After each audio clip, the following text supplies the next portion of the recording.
আমার প্রিয় ভাইরা, কোরআনুল কারীম এমন একটা কিতাব, এই কিতাবকে যারা মুখস্থ করবে তাদের যিনি সম্মান দেবেন, জোরে বলেন তিনি কে? তিনি হলেন আল্লাহ। কোরআনুল কারীম এমন একটা কিতাব, এই কিতাবের সাথে যেটাকে মেশাবেন তার সম্মানটা বেড়ে যাবে।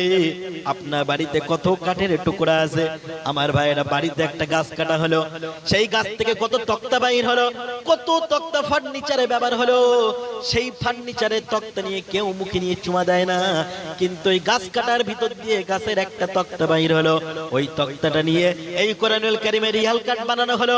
কিন্তু দেখা যায় ওই গাছের ওই রিহাল কাঠ বানানো তক্তাটাকে মানুষ যখন কাছে পায় তখন ওটাকে নিয়ে চুমা খায়, বুকি নেয়, কারণ কোরআনুল কারীমের সাথে মেশার কারণে তার সম্মান বৃদ্ধি করেছেন কে? জোরে বলেন কে করেছেন? ছোট্ট একটা কাপড়ের টুকরা, কাপড়ের টুকরা নিয়ে কেউ চুমা খায় না, কিন্তু এই কাপড়ের টুকরা দিয়ে যখন কোরআনুল কারীমে একটা গিলাফ জুজদান বানানো হলো, ওই জুজদানে সামান্য পা লাগলে পরে মানুষ ওটাকে মুখে নিয়ে আবার চুমা দিয়ে সম্মান দেয় কি দেয় না?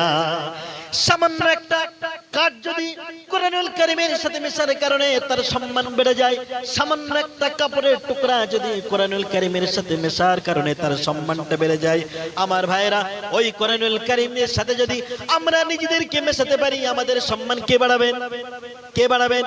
গোটা পৃথিবীর মুসলমানরা আজকে মার খায় কারণ একটাই, কারণ হলো এই কোরআনুল কারীম।